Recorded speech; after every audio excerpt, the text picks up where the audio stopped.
pledge to Nigeria my troth, to be faithful, loyal, and honest, to serve Nigeria with all my strength, to defend our unity and uphold our honor and glory. So help me God. Receive divine touch.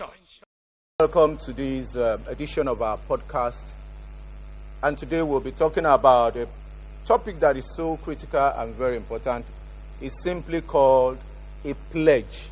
A pledge. Nigeria as a nation is bleeding. Nigeria as a nation has been involved in what we can call multiple accidents. In these multiple accidents, joints have been broken, limbs have been broken, emotions are broken, dreams are delayed, emotions are shattered, dreams are scattered. Oh, there are many people that have different opinions of how we found ourselves in the challenges and in the troubles that we have as a nation. And so also, as there are many opinions of the sources of these challenges and troubles, so also are many opinions in terms of how do we get out of these troubles that we are in. In Nigeria, there is so much movement, but we don't have tangible progress. We don't have tangible results. Everyone wants something from Nigeria. But let's step back a bit and think about it. Someone who is an emergency ward of an hospital, critically broken, critically ill, people are still making demands. Everyone wants something from Nigeria. Take, for example, someone who is an emergency ward of an hospital. What can that person do for you that is not in the hospital? It is the person that is in the hospital that needs help. So there is so much we are demanding from Nigeria as a nation. And with everybody having solutions, ideas of how we can get out of these challenges that we have as a nation, as they take Nigeria out of this emergency ward and say, oh, this place is a quack hospital. It can't take care of the needs of Nigeria. Let's get Nigeria into a better hospital. On their way to getting Nigeria to a better hospital, Nigeria is involved in another accident. And unfortunately for Nigeria, they still end up putting Nigeria in another quack hospital. So the circle keeps going on and on. What a situation that Nigeria has found itself. But one good thing about our nation, Nigeria, is that there is hope. There is hope for Nigeria. No matter what the situation may be, no matter how bad, no matter how terrible, there is hope for Nigeria. In all of this, we are saying again repeatedly, there is hope for Nigeria. And funny enough, this hope for Nigeria is simple. This hope is with us. This hope is around us. This hope, we already know about it. And we call this hope, we call it the pledge. We recite it all the time. We call it, I pledge to Nigeria, my country. In this pledge, I believe we can find substantial hope for Nigeria that will get Nigeria on a journey to overcome the challenges and get solutions to the problems that we are going through as a nation. Now remember that we are talking about a pledge. A pledge to Nigeria. A pledge is beyond just knowing it. It's beyond just reciting. It's beyond just using it to embarrass people at interviews or on occasions. The results and the hope that we are going to get is in knowing it, believing it, living it, supporting it, defending it, and being guided by what it demands of every individual Nigerian. What is the use of a thing if there is no value in it? What's the value of the pledge of Nigeria as it is now? Beyond recitation, there is no value. Nigeria is not deriving value. And that's why Nigeria has the troubles and the problems that we have at the moment. So let's understand and break down what a pledge is. A pledge is a promise. A pledge is a declaration of what I will do. A pledge is a declaration of what is expected of me, what is expected of you, how I am supposed to deliver on whatsoever I am doing. But dear listeners, it is not just a promise, but it is a solemn promise. A solemn one that it should have repercussion. There must be a sincere commitment to a nation, to our society, to our organization. A pledge, therefore, is what you sign up for once you call yourself a Nigerian. A pledge is what you have signed for. A pledge is what you have to do once you carry the Nigerian passport. Remember when you were in school, every school in those days you have the school motto, what your school says, and these are things that you derive a lot of passion from, a lot of joy from. When you go to sporting events, they are the things that your principals will use to charge you to go perform, and you take it to heart and you go and perform. You are proud of your school motto. You are proud of the motto of your society. It's the same thing we are saying about the pledge of Nigeria. It's something that should encourage us to go out there and to deliver the best for ourselves and for our nation. Now let's step back a bit one more time. What is the origin of this our pledge? How did this Nigerian pledge evolve? What were the processes that birthed the pledge of Nigeria? What are the foundations that this pledge is based upon? What are the building process? Or was it just that some people just sat somewhere and foisted this pledge upon the nation? If we can answer these questions, maybe we can discover why the pledge is not having the impact it should have, why it is not ingrained in our psyche, why it has not become part of our DNA.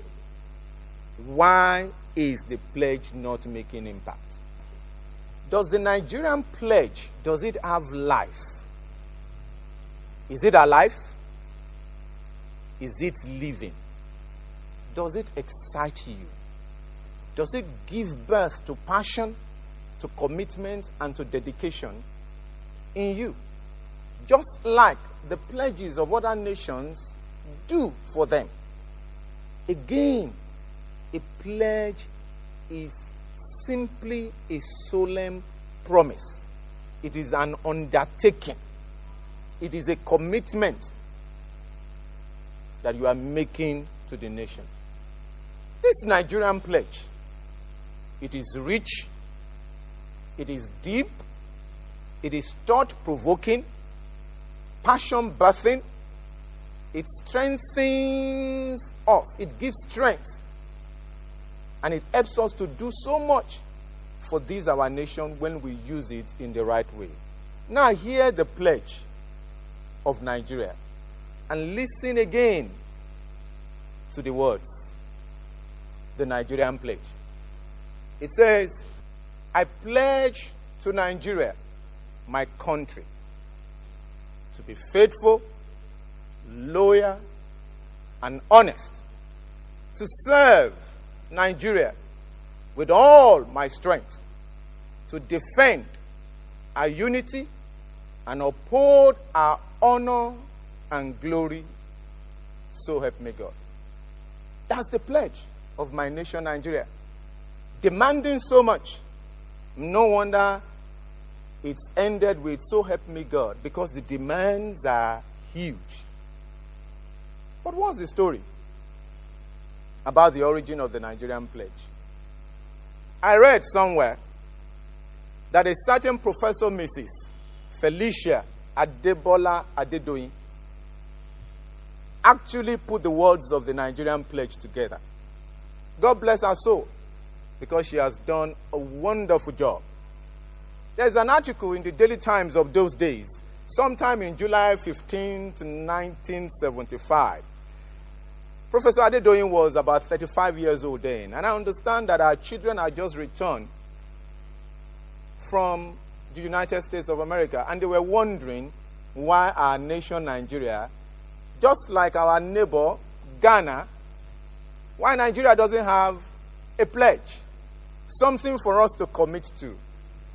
And thoughtfully, she sat down, put this together. And I understand the then head of state, the General Olusegun Obasanjo, got to know about it, and a decree was issued to make that writing the pledge of Nigeria to be recited in schools and so on. Beautiful. But in terms of how it emerged, in terms of how it originated, they did follow the process of a birth that could impact a nation. It's a question that we can answer. More than any other time, therefore, in our history, this is the time that we can lay hold of an indigenous solution to the myriads of challenges that we have.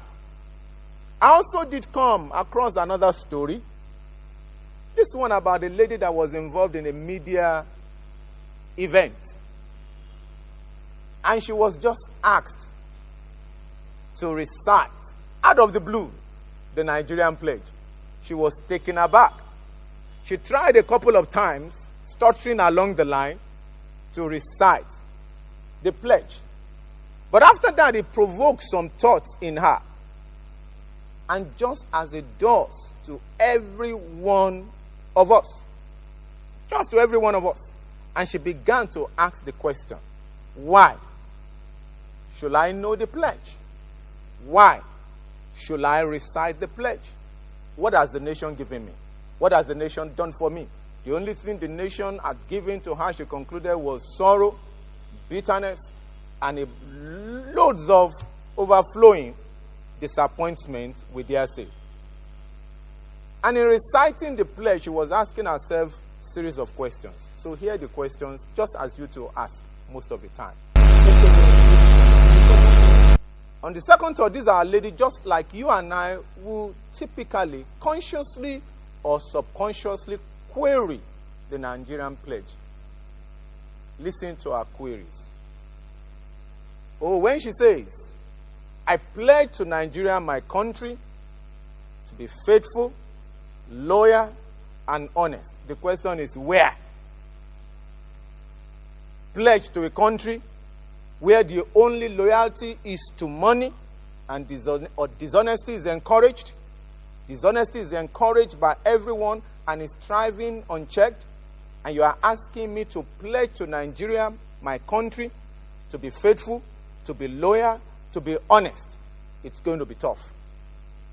Again, she goes on and query another part of it. To serve Nigeria with all my strength. Serve Nigeria with all my strength. Why? So that a small percentage can continue to exist in obscene wealth and comfort with the majority wallowing in abject poverty.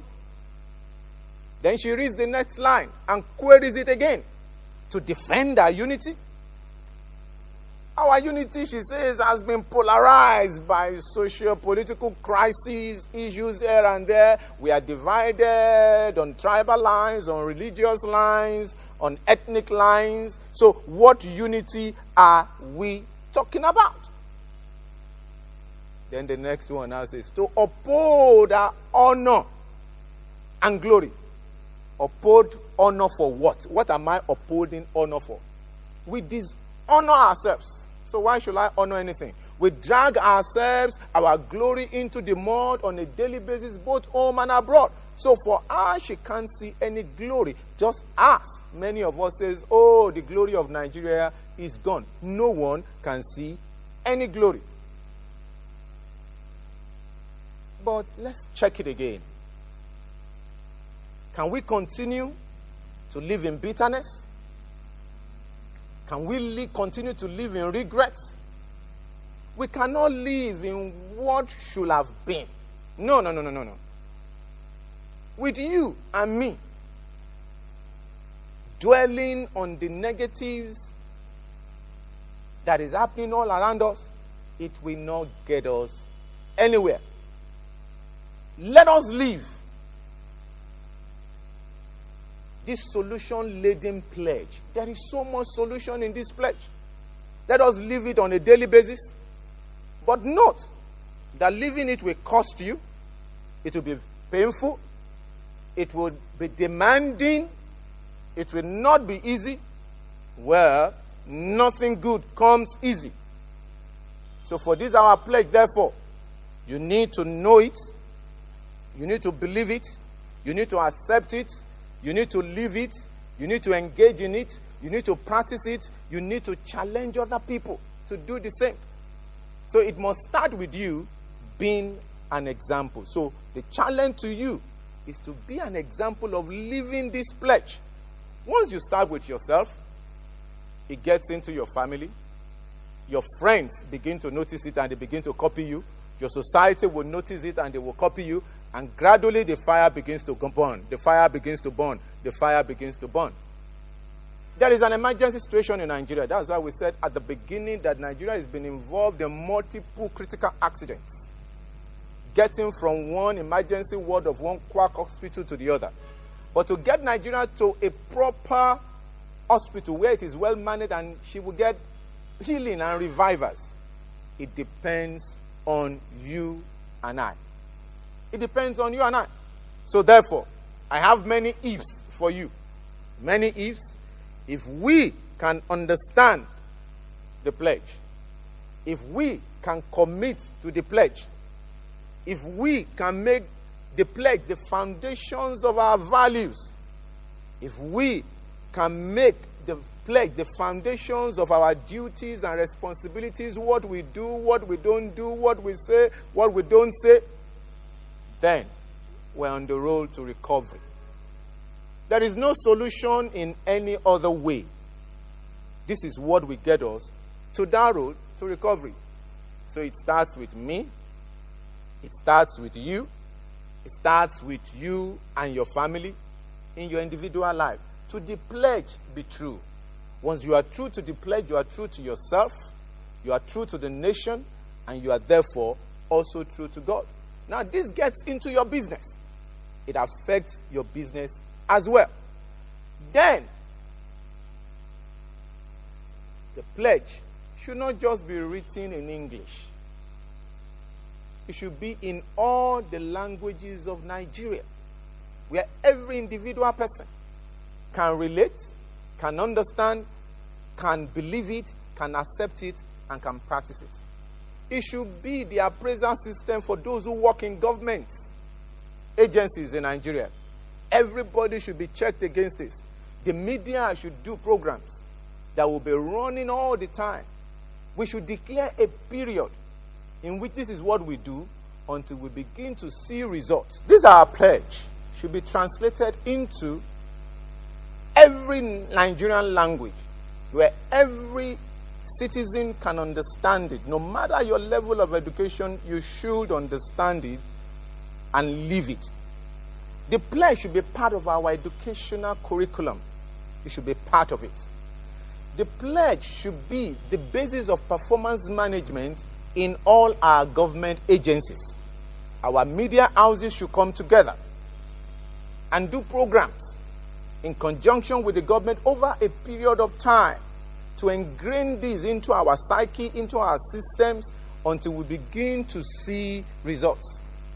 There should be rewards to people that live our pledge and people that live according to this, our great pledge. All government agencies should be involved in entrenching this in our psyche, in our body politics. And again, our pledge. I pledge to Nigeria, my country, to be faithful, loyal, and honest, to serve Nigeria with all my strength to defend our unity and uphold our honor and glory. So help me God. And I add a big amen. Thank you for listening. Begin to live the pledge, and that makes you a Nigerian indeed. I pledge to Nigeria my crew to be faithful, loyal, and honest, to serve Nigeria with all my strength, to defend our unity and uphold our honor and glory. So help me God. Nigeria, good people, great nation.